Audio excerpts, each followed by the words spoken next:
óculos aqui para ler, porque agora para ler tem que ficar ajustando o braço, né? Então vem um óculosinho de leitura.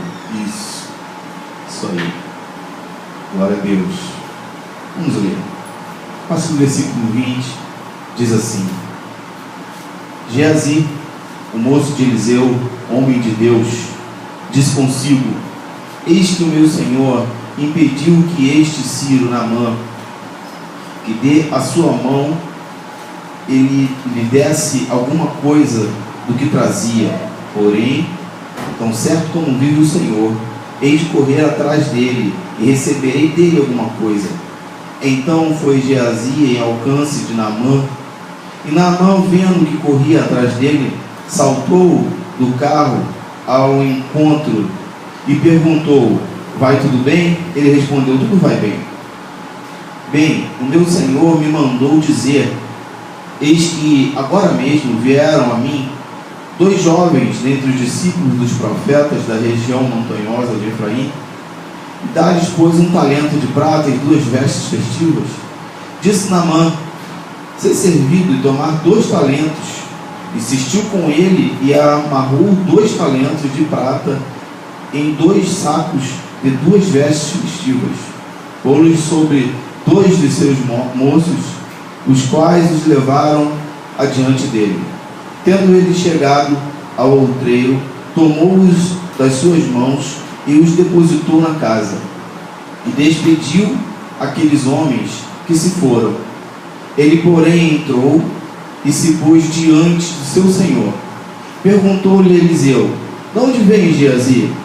Respondeu ele: teu servo não foi a parte alguma. Porém, ele lhe disse: porventura não fui contigo em espírito quando aquele homem voltou do seu carro ao encontrá-lo? Era isto ocasião para tomares prata e para tomares vestes, olivais e vinhas, ovelhas e bois, servos e servas? Portanto, a lepra de Naamã se apegará a ti e a tua descendência para sempre. Então saiu diante dele, leproso e branco como a neve. Só até aqui. Nós estamos lendo aqui o final, um relato de um milagre que aconteceu na vida de Naamã, esse general que Geazi correu atrás. E Naamã foi curado. Geazi teve a brilhante ideia de ir buscar um dinheiro com ele, coisa essa que o profeta não permitiu que ele fizesse. Estamos falando de Geazi, um homem, vamos dizer, de Deus, que estava ao lado do profeta há algum tempo, viu o profeta curar uma criança, fazer ressuscitar uma criança, viu o profeta fazer a mãe dessa criança, que não podia ter filhos, viu o profeta dentro de uma guerra, aonde ele acorda o profeta desesperado e fala: olha, acabou, está todo mundo estando cercado aqui. O profeta fala: peça a Deus que abra os seus olhos, e Deus abriu os olhos dele. Ele viu o acampamento do inimigo odiado, ele guardado pelos anjos do Senhor. Esse homem que nós estamos falando, que aconteceu isso aqui com ele, é esse mesmo homem que caminhou esse tempo todo com o profeta. Aonde o profeta ia? Então nós estamos falando de um homem que conhecia Deus, que conhecia a palavra de Deus, porque quando aquela mulher que não podia ter filhos faz a casa para o profeta, Geazi parava naquela casa com o profeta ali. Porque quando o profeta pergunta para ele: o que nós podemos fazer a essa mulher pelo bem que ela nos fez? A ideia, quem dá é Geazi. Geazi fala: ela é casada, não tem filhos, e o marido dela já é idoso, já é velho, não vai poder ter filhos. A ideia de dar um filho para ela partiu de Geazi, desse mesmo homem aqui, que nesse momento resolveu fazer o que não era para fazer. Estamos falando de um crente que era crente, E Deus me mostrou algumas coisas em que Geazi, ele foi um caminho que Geazi traçou, em que muitas das vezes nós nos pegamos fazendo essa mesma coisa. Se nós não tivermos cuidado, acabamos fazendo a mesma coisa que Geazi fez, em situações diferentes, mas fazendo a mesma coisa. Logo no versículo 20, diz aqui, Geazi, o moço de Eliseu, homem de Deus, disse consigo: eis que o meu Senhor impediu que o Ciro Naamã desse da sua mão alguma coisa do que trazia, porém tão certo como viu o Senhor, hei de correr atrás dele. Um pouco mais na frente, o profeta já tinha falado: não quero nada. Naamã fala assim: então deixa eu levar um pouco dessa terra para minha terra, para mim adorar esse Deus lá. A intenção dele era levantar um altar para Deus lá na terra dele, com aquele pouco de terra que ele estava levando. Mas Geazi espera o cara se afastar do profeta e fala assim: quando ele estiver longe do profeta, eu vou lá, corro lá e peço dinheiro a ele. Isso mostra distância de Deus. Ele procurou estar distante do homem de Deus, distante da presença do Senhor, para conseguir proveito, para conseguir fazer alguma coisa que não era para fazer. E muitas vezes, muitas vezes nós fazemos isso. Nós começamos a nos distanciar do Senhor, sentados nessa cadeira, dentro da igreja. E algumas vezes, na correria do nosso dia a dia, nós começamos a nos distanciar do Senhor, porque nós temos tantas coisas para fazer no nosso dia. Eu acredito que eu não sou o único. Eu faço um monte de coisa. A gente acorda às 5 horas da manhã para botar nossas filhas para a escola, tem que levar uma outra na casa da minha sogra, porque já vai estudar de manhã, minha esposa para o trabalho, eu vou para o meu trabalho, isso quando eu estou no Rio de Janeiro. Vou para o trabalho, quando eu volto, se ela não pegou a minha nova, eu tenho que passar lá para pegar a minha nova, senão ela passa lá, pega a mais nova. A minha mais velha estuda integral, eu passo o dia inteiro ou mandando WhatsApp para ela, ou ligando para ela para saber como é que está, porque hoje em dia nós temos que cuidar dos nossos filhos. É uma jovem, ela passa o dia inteiro dentro da escola e eu cuido dela, e nosso dia é corrido. Chegamos, vamos para a igreja, e aí na igreja às vezes entramos no automático, chegamos, oramos, pregamos e saímos. Isso começa a nos distanciar do Senhor. Quando eu estava fazendo um seminário, eu escutei uma frase de um amigo, que depois eu parei para pensar e eu falei: é verdade. Ele falou assim: olha, falou até para um pastor, aqui nós estamos estudando um monte de livro, um monte de apostila, e eu não estou tendo tempo para ler a Bíblia. Desse jeito ele falou: pastor, o que você faz de meia-noite às 6? Vai ler a Bíblia de meia-noite às 6 da manhã, mas eu tenho que dormir para trabalhar. A correria nos afasta do Senhor. Quando a gente vê, nós não estamos mais lendo a Bíblia como nós costumávamos a ler. Quando nós prestamos atenção, nós não estamos orando como nós costumávamos orar. Estamos nos distanciando do Senhor, tão perto dele, tão longe, perto porque nós temos o Espírito Santo que habita em nós, mas a distância nos causa não estar mais escutando esse Espírito Santo dentro de nós. Isso aconteceu com Geazi. Eu tenho um amigo em Minas Gerais, amigo mesmo, de vez em quando a gente se fala. Quando eu vou a Minas, eu vou na igreja dele.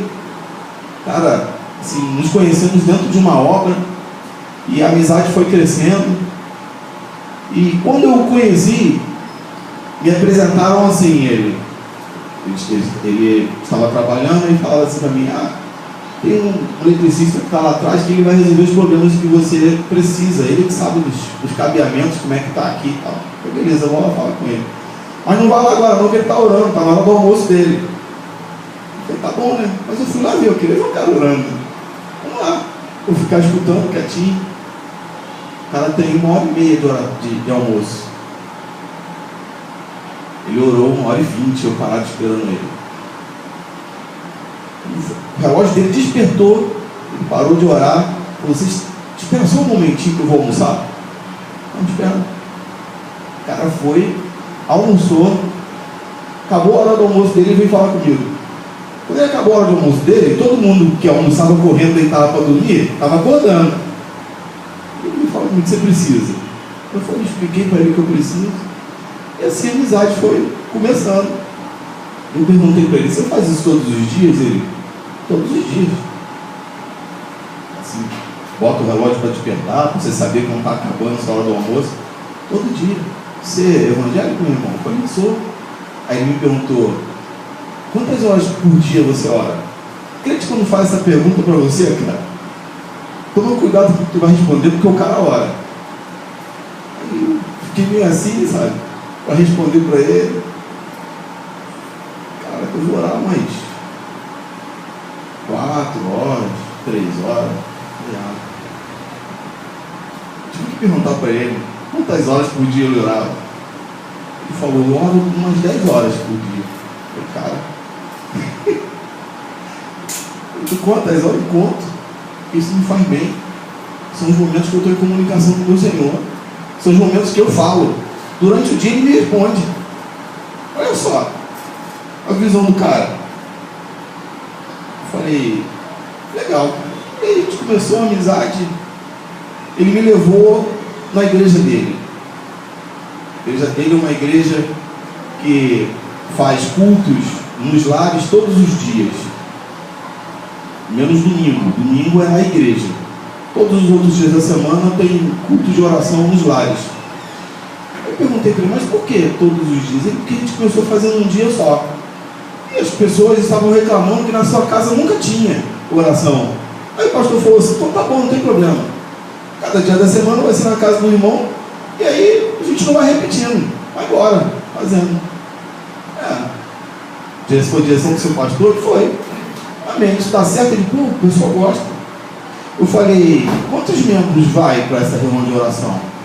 Cara, ontem teve quase uns 100 membros. Eu falei: caramba,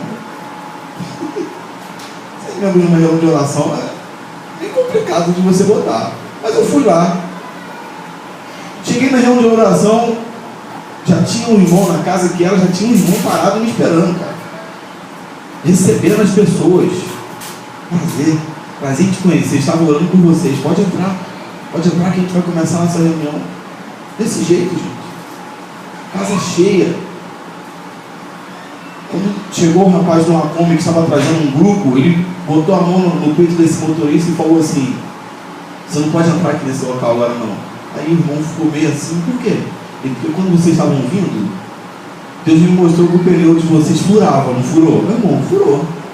Quando você estava esperando o borracheiro consertar o pneu, a sua carteira caiu lá. E estão bem querendo pegar a sua carteira, o borracheiro está com a sua carteira na mão. Volta lá. Olha o cara: minha carteira não está aqui mesmo não. Voltou lá. Daqui a pouco o cara vem, antes do culto de oração começar: cara, o borracheiro estava com a minha carteira na mão mesmo. Aí o irmão Elias falou assim: eu estava orando por vocês, Deus me mostrou isso. Deus cuida de todos nós. Todos nós. Comecei a entender que aqueles caras são doidos. Eu falei: não, os caras oram, gente. Os caras oram. Eu falei: eu tenho que ser amigo desses caras. Sério. Eu fiquei assustado com aquilo. E o culto de oração, sabe aquela presença de Deus? E tem certos cultos que você entra, você fica meio assim. Mas não, o culto é aquela presença de Deus, é aquela paz que você sente. Eu falei: é isso que eu quero. É isso que nós precisamos fazer. As pessoas contando os milagres que estavam acontecendo. Só que essa diferença quem faz é eu e você. Porque aquelas pessoas que estavam ali naquele dia em que eu estava, contando os testemunhos, elas procuram fazer aquilo ali. Enquanto alguns, como eu via lá, no dia que eu conheci, e era na igreja dele, no caso, preferiam dormir na hora do almoço. O cara estava orando. O que nós também não podemos fazer? Porque em algumas vezes nós estamos sentados dentro da cadeira da igreja, mas distante de Deus.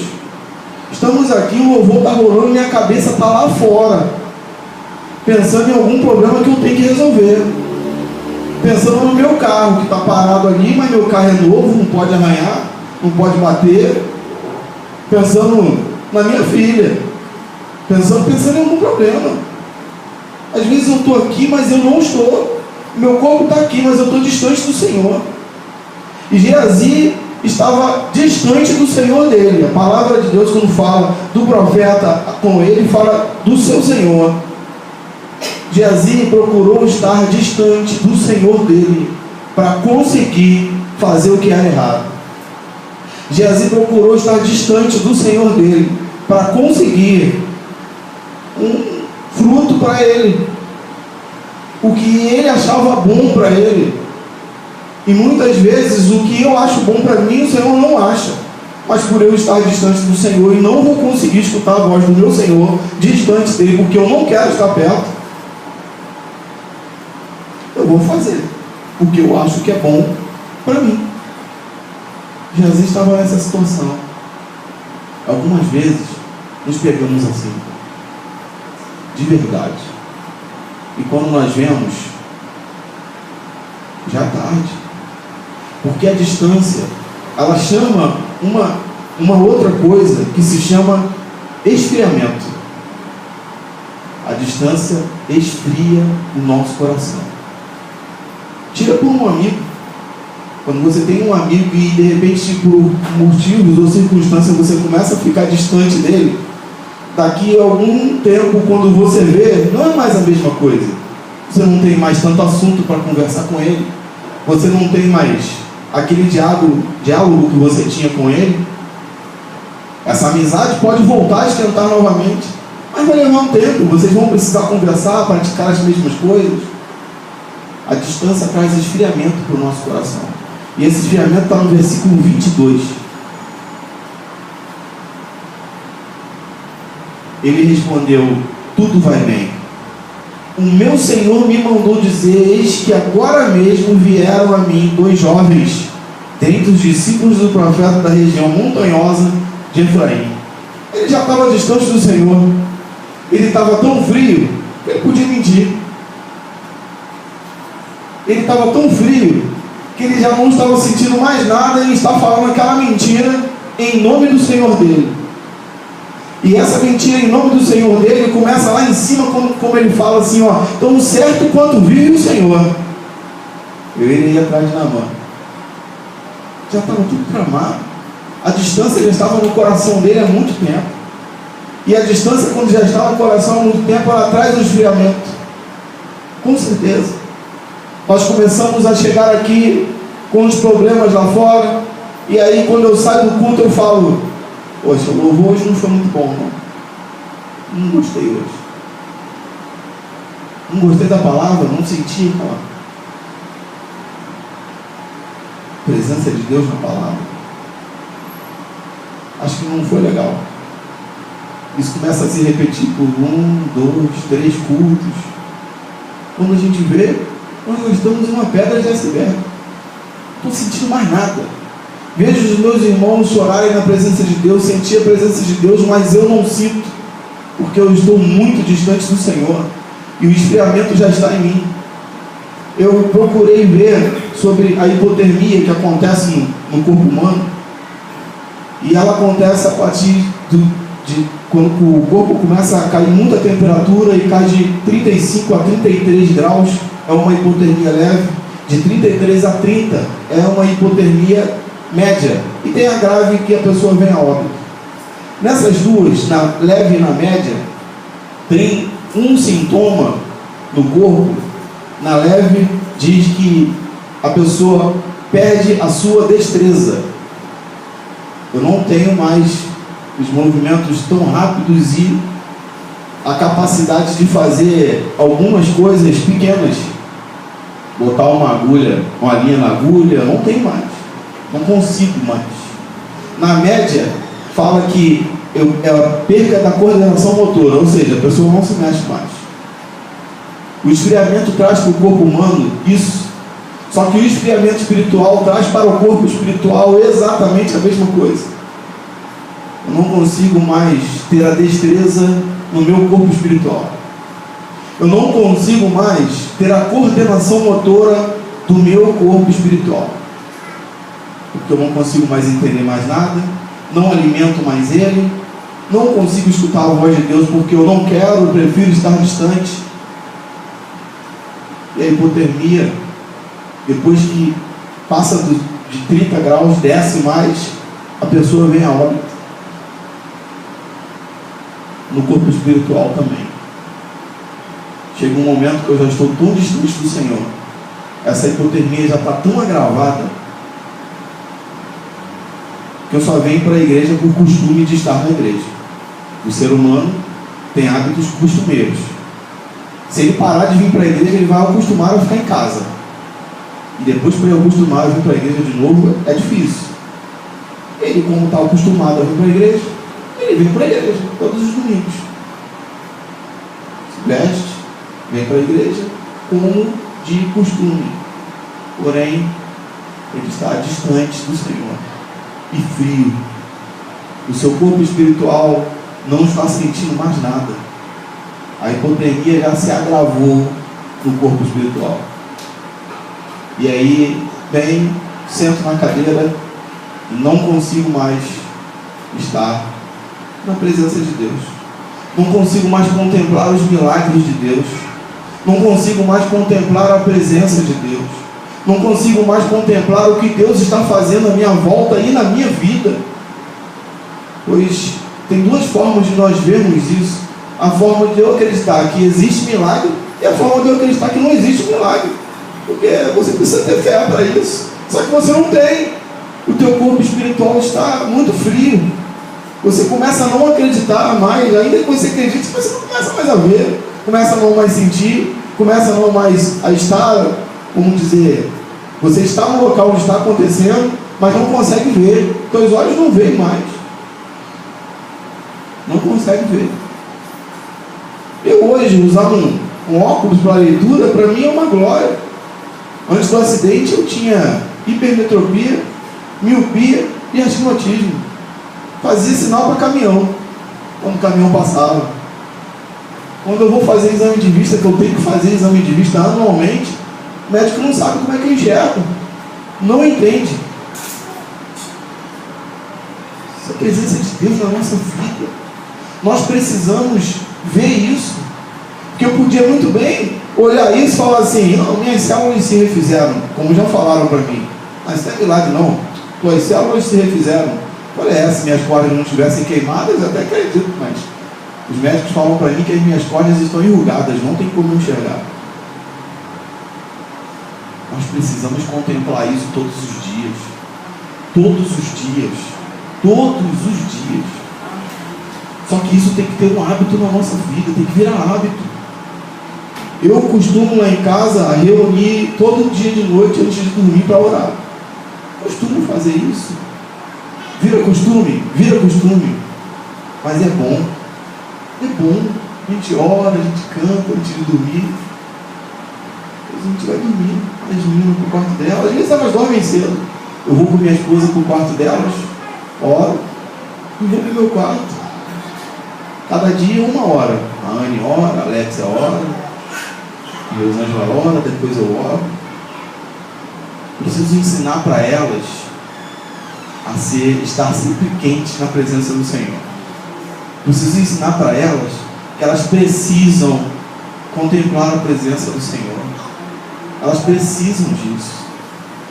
Ontem, quando aquela menina estava dentro da caixa, representando que não conseguia mais puxar a perna dali de dentro, é isso que acontece quando nós estamos frios. Não consigo mais sair, ainda que eu esteja na igreja, ainda que eu esteja vindo para a igreja todos os domingos, eu não consigo mais sair daqui e para ali, não consigo mais. Não vou sentir a presença de Deus, porque eu não estou buscando isso. Geazi não estava buscando isso. Geazi não estava muito interessado com isso naquele momento.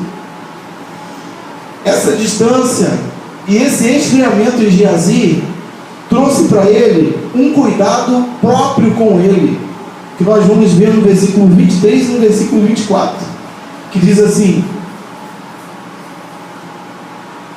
eu vou ler os dois versículos todos.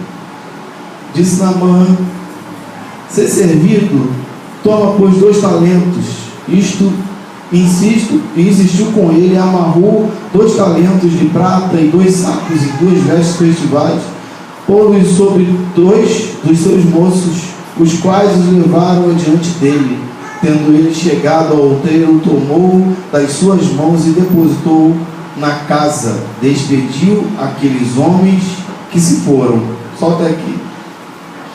A distância causou um esfriamento nele, e isso causou um cuidado próprio. Ele queria ter lucro com aquilo ali.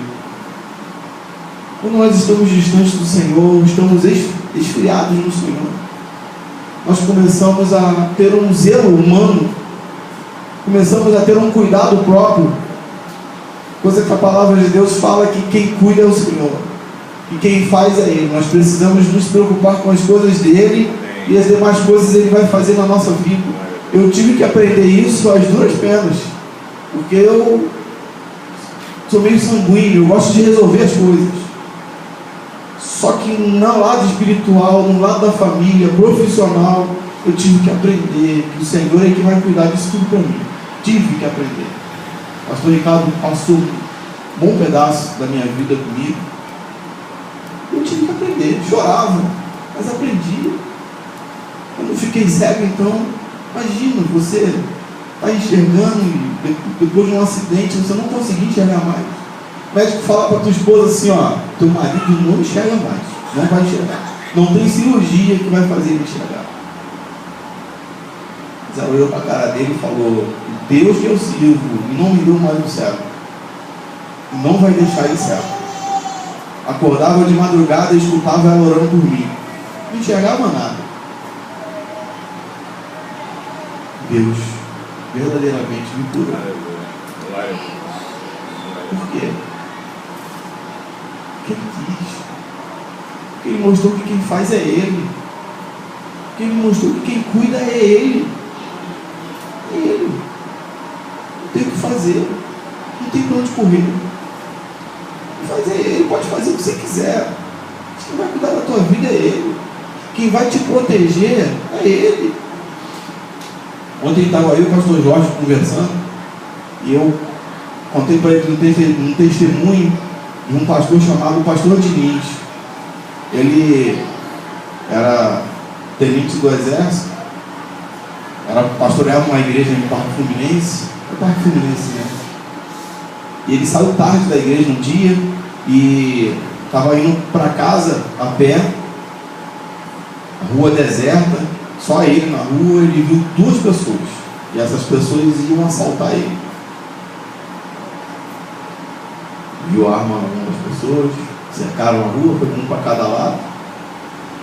Ele falou: Senhor, eu estava fazendo a tua obra, a tua palavra diz que quem cuida de mim é você. Manda teus anjos agora, dá ordem aos teus anjos para que me guarde verdadeiramente. Ele continuou andando, não tinha outro caminho para ele fazer. Ou ele voltava correndo, eles iam atirar, ou ele continuava andando. Ele continuou andando. Parados eles estavam, parados eles continuaram. O que atravessou para cá voltou. Ele escutou quando um perguntou para ele assim, para o outro: tu voltou? Porque ele não está sozinho. Ele não está sozinho, não está sozinho, te falhando. Ele falou que quando ele passou do lado, ele escutou assim: viu? Não falei que ele não estava sozinho? Esse monte de gente ia atrás dele, cara. O pastor disse que ainda olhou para trás, o pastor Diniz, não tinha ninguém. Ele começou a agradecer a Deus, dar glórias a Deus e ir andando. Quem cuida da gente é o Senhor. Deus verdadeiramente mandou ali que aqueles homens vissem quem estava cuidando dele. Não botaram a mão no pastor. Porque quem cuida é o Senhor. Quem cuida é o Senhor. Quem faz é o Senhor. Nós precisamos dar testemunhos, bons testemunhos com as nossas vidas através disso. Às vezes não conseguimos, mas às vezes conseguimos. E glórias a Deus por isso. E quando não conseguimos, Deus fala com a gente, bate doído. Olha lá, tu arrumou. Deus resolve? Resolve. Vai doer um bocado. Mas nós precisamos contemplar a glória do Senhor na nossa vida. Assim que eu vim morar aqui, eu estava com esse carro vindo da igreja de Caxias, estava na igreja de Caxias ainda. Tentaram me assaltar. E eu, quando eu vi, eles não chegaram a dar a voz de assalto. Eu entendi que era comigo, que eu estava naquele posto de gasolina que tem ali em Caxias, que é um posto de gás, assim que você faz aquela curva do lixão ali, tem um posto de gás aqui, eu abasteci ali. Tinha um Vectra parado assim, atravessado bem na loja de conveniência, com farol aceso, um Vectra lindo. E aí eu vi aquilo, saí, aquele Vectra saiu atrás de mim. Eu andei, o Vectra andou atrás de mim. Quem me conhece sabe que eu ando, né, cara? Ele veio atrás. Falei, caramba, aquele sinal lá daquela passarela verde de ligar geral está fechado. Não vou conseguir passar. Porque até então eles não tinham dado uma voz de assalto, eu estava andando. Estava fechado quando eu cheguei lá. Fui reduzindo, as portas deles abriram assim, sem o carro em movimento, as portas abriram. Eu olhei para um lado e continuei andando. Eles vieram, mais brabo ainda, né? Fui embora. Quando cheguei na rua Cordovil ali, veio um carro de frente para mim, eu bati no carro, de frente. Aí foi cheio, o lado dele, o lado esquerdo dele com o meu lado esquerdo. Ficamos lá. Eu escutei o Vectra atrás, tampando o freio atrás de mim. Falei, pô, eles vão atirar. Botei a mão na maçaneta para mim sair da porta, que eu pensei assim, se eles atirarem, eles vão atirar em mim, não vão atirar na minha família, eles vão atirar em mim na rua, para mim sair. Eles deram ré e pegaram uma rua de uns prédios que tem, os prédios verdes que tem na rua Cordovil. Hoje tem um condomínio ao lado direito e tem um de frente. Pegaram aquela rua ali, que é a rua Rio Apa, o nome daquela rua, é antes. Pegaram aquela rua ali e foram embora. Isso sai o dono do carro que eu bati, cara, para falar comigo. Só que ele não saiu falando, ele saiu brigando comigo, me xingando, partindo para cima de mim. Eu fiquei parado, olhando para a cara dele, parado. Eu estava, naquele dia, eu estava fazendo um exame que se chama mapa Holter, que fica preso aqui no braço 24 horas. E aquele negócio inchava toda hora. E eu tentando me manter calmo, né, cara? Falei, não dá pra brigar aqui. Minha família, a Ana e a Carolina chorando pra caramba. E eu olhando pra trás pra ver se os caras tinham ido embora mesmo, apesar de eu ter visto eles indo. E o cara brigando comigo, brigando. Eu não andei pra trás, não andei. Ele é um pouco maior que eu. Não é muito difícil o cara ser maior do que eu, na minha baixura toda. Ele ficou parado assim, gritando comigo. E eu parado olhando pra cara dele. Quando ele parava, eu falava assim, vamos conversar, cara, vamos conversar. Eu não quero conversar, ele me xingando lá. Eu falei, cara, se você não parar de gritar, eu vou embora. Se você conversar, eu vou pagar o teu prejuízo. Só vamos conversar. Eu não quero, eu vou chamar a polícia. Aí eu falei, então vai lá chamar a polícia que eu vou ficar aqui te esperando. Vai lá. Mais na frente tem uma DPO no Largo de Vista Alegre, onde era o cimento Irajá. Cimento branco, né? Ele foi. Aí Rosângela, vai esperar ele? Eu falei, vou. Daqui a pouco eles vão voltar aí, bravo pra caramba. Vou guardar ele aqui. Liguei pro meu irmão. Irmão, onde tu tá? Eu expliquei pra ele, meu irmão foi pra lá. Quando a polícia chegou meu irmão também. Aí ele já chegou gritando comigo de novo. Aí eu parei de falar com ele. Eu virei pro policial e falei, eu estou tentando conversar com ele e explicar para ele que o BRAT não é mais feito por vocês, é pela internet. Isso vai demorar. Se ele quiser, eu pago o prejuízo dele. Mas eu não quero, não sei o que, não sei lá. Isso, o policial virou pro meu irmão que estava comigo e falou, e o senhor, quem é? Eu sou o irmão dele. Meu irmão se apresentou para ele. Aí ele olhou pro cara e falou assim, cara, tá discutindo por quê? Resolve com o cara. Resolve com o cara aí. Porque vai demorar, é do jeito que ele está falando.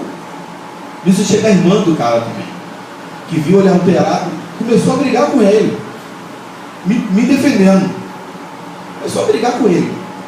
Ele parou, baixou a cabeça e falou assim: então vamos conversar? Eu falei: estou tentando conversar contigo desde que a gente bateu, mas vamos terminar de conversar. Peguei o endereço dele, descobri que o cara era meu vizinho. Falei: caramba, né? Beleza, peguei o telefone dele, mostrei o aparelho que estava no meu braço, falei: eu preciso amanhã de manhã tirar esse aparelho. Eu não vou na sua casa, eu vou de tarde. Mas aí como é que eu vou ter certeza? Cara, tu tem meu endereço. Se eu não aparecer na tua casa de tarde, vai na minha, pode ir lá. Se eu não aparecer lá, porque aconteceu alguma coisa. Daqui a pouco a Rosângela foi dar uma olhada no carro dele, chegou para mim e falou assim: esse cara trabalha lá na empresa que eu trabalho. Eu falei: por quê? Porque esse carro é de lá. Eu falei: é mesmo? Não é. Bom, depois a gente vai ver.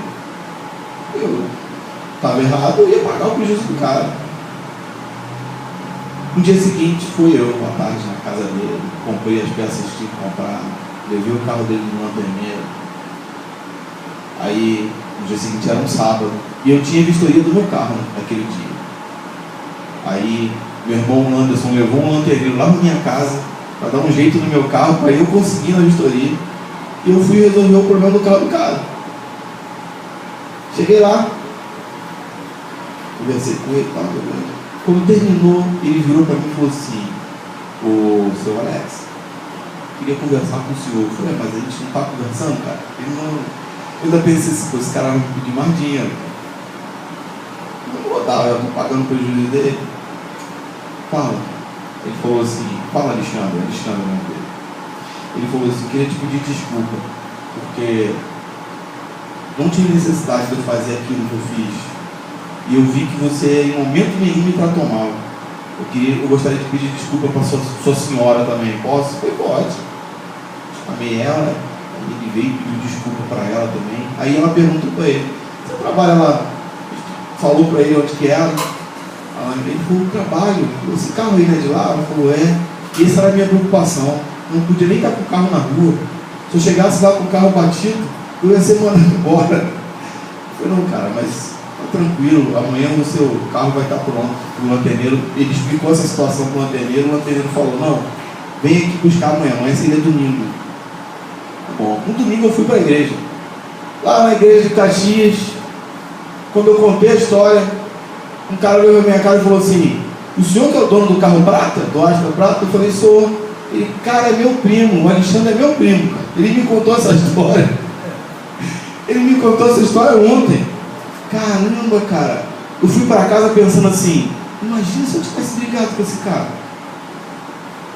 Imagina se eu tivesse enrolado com ele no chão lá, discutindo. Onde estaria o domínio próprio? Onde estaria o exemplo? Onde estaria o meu testemunho? Porque depois eu fui ver, o cara trabalha na empresa que a minha esposa trabalha, é meu vizinho, e o primo dele ia lá na igreja de Caxias. Olha só. E também o primo dele também trabalhava onde a Rosângela trabalha. O testemunho estaria onde? Onde estaria o testemunho? Eu ia começar a pregar lá e ia olhar e falar assim: esse cara aí nem brigou com meu primo lá na rua, cai de carro, batendo, brigado, aí o que está falando agora? Ia ser assim. Quando eu contei a história que o primo dele se meteu e falou assim: você que é o dono do Astra Prata? Eu falei: sou. Ele falou: meu primo me contou essa história, foi assim mesmo. Depois ele ainda falou assim para mim: ó, cara, eu não sei nem por que eu gritei com aquele cara, que o cara não reagia, o cara não falava nada. Aí depois, esse irmão lá da igreja de Caxias disse que falou para ele assim: rapaz, o cara é pastor e tal. Ele: cara, pede perdão de novo para ele, porque agora piorou. Imagina, cara, se eu tivesse brigado com aquele cara, aonde que estaria o bom testemunho? Aonde que estaria? Não estou falando que a gente acerta sempre, não. Estou falando que às vezes a gente erra. Às vezes a gente erra feio. Mas nós não podemos estar distantes do Senhor.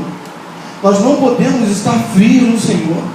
E isso, quando começa a acontecer com a gente, a distância começa a trazer frieza no nosso coração, nós sabemos disso, porque nós não começamos a escutar a voz do Senhor. Nós deixamos de escutar. Quando isso começa a acontecer, a gente tem que parar e voltar, falando: Senhor, fala comigo, não me deixa não, volta aqui, o que eu preciso fazer? Faz chover, mas fala comigo. Isso é onde a gente está. Pode ser em casa, na igreja, no trabalho, porque o bom testemunho é em qualquer lugar. E quando nós estamos distantes do Senhor, estamos frios, estamos querendo ver lucro próprio só para a gente, nós começamos a não dar bom testemunho. Começamos a não dar bom testemunho. Em Mateus capítulo 25, a partir do versículo 31, começa a falar sobre, Jesus começa a relatar em que: vinde benditos do meu Pai, porque quando eu estive nu, me deu roupa, me deu de vestir, tive fome, me deu de beber, me deu de comer, tive sede, me deu de beber, estava enfermo, foi me visitar. Não, Senhor, não fiz isso não. Fez sim. Todas as vezes que você fez isso a um dos meus pequeninos, fez a mim também. Agora vocês aqui, aparta de mim, porque quando eu tive fome, não me deu de comer, tive sede, não me deu de beber, estava nu, não me deu de vestir. Senhor, eu não fiz isso contigo. Fez. Quando você deixou de fazer a um dos meus pequeninos, deixou de fazer a mim também. Quando nós estamos distantes do Senhor, quando nós deixamos essa distância trazer frieza e começamos a buscar lucro próprio para a gente, um cuidado próprio com a gente, começamos a esquecer os outros, começamos a esquecer dos nossos irmãos, começamos a esquecer de quem está do nosso lado e precisa, começamos verdadeiramente a não cumprir a palavra de Deus. Pois se você deixar de visitar alguém, deixar de fazer o bem para alguém, ou deixar de amar alguém, ele vai falar: aparta de mim, pois eu não te conheço. E o testemunho acabou, né? Não tem testemunho.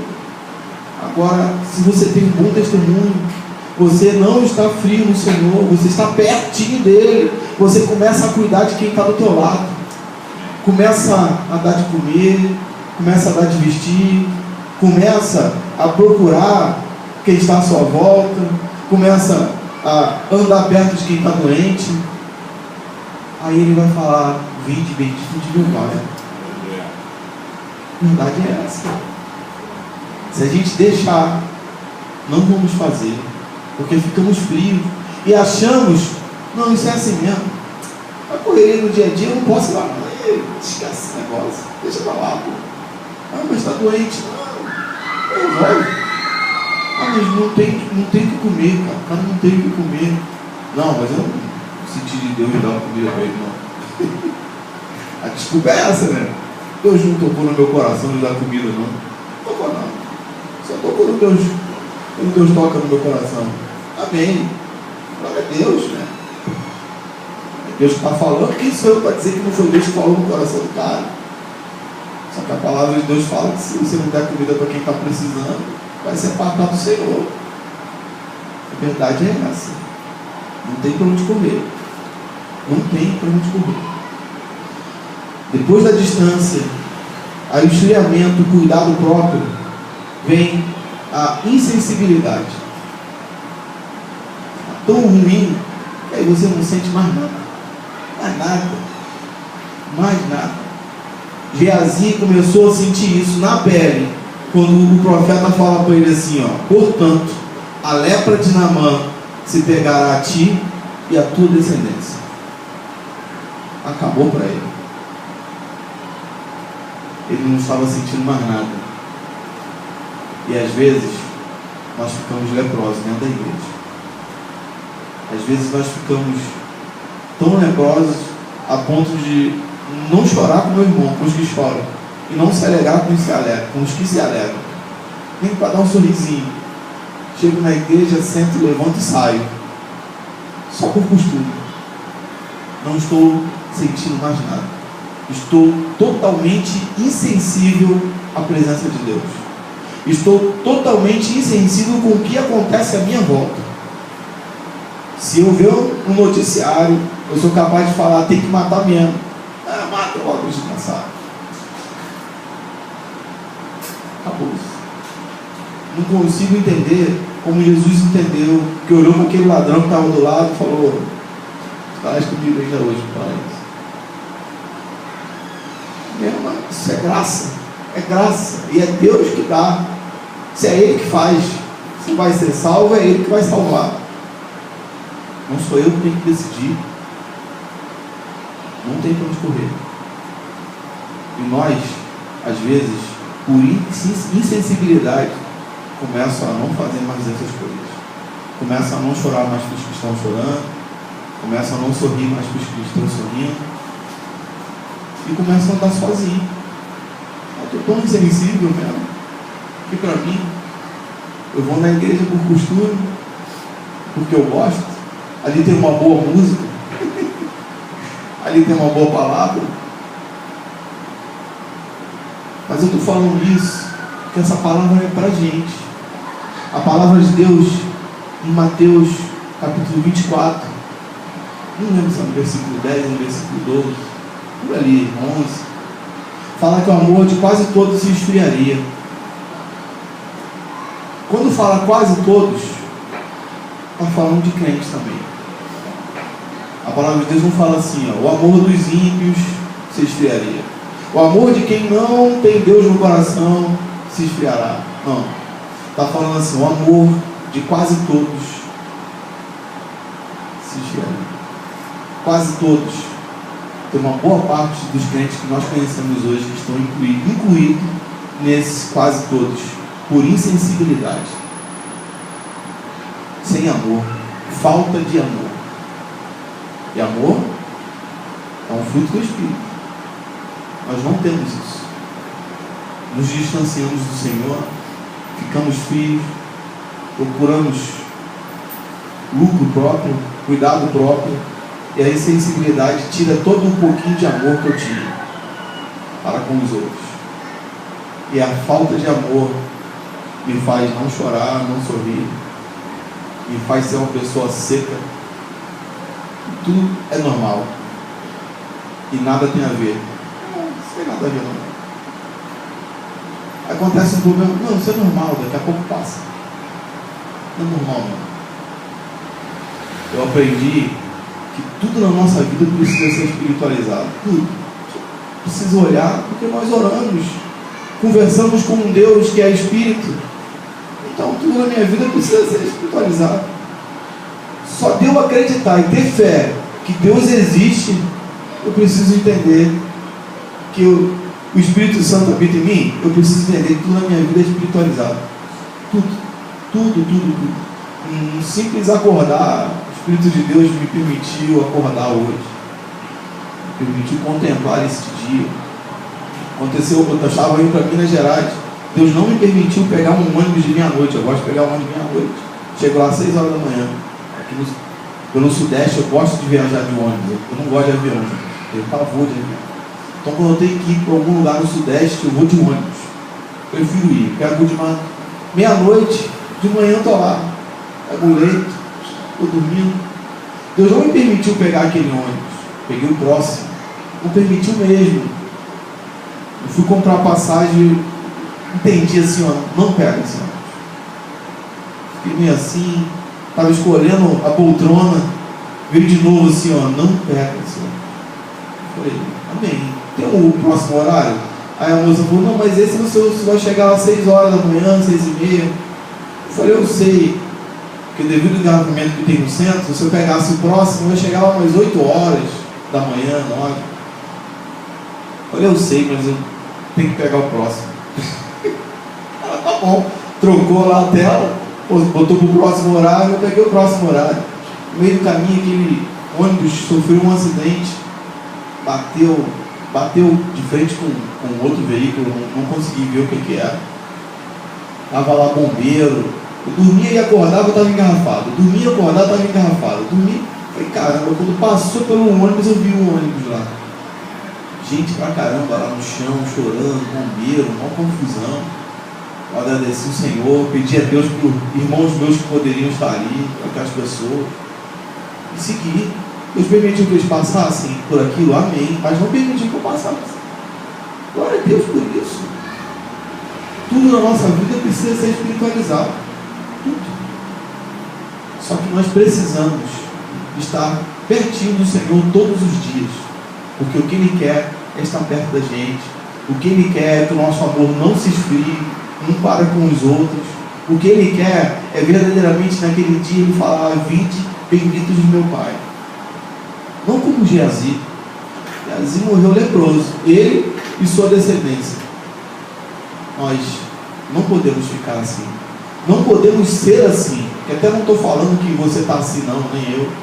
Mas devido ao correr do nosso dia a dia, os acontecimentos, pode ser que a gente comece a entender que estamos passando por esse processo.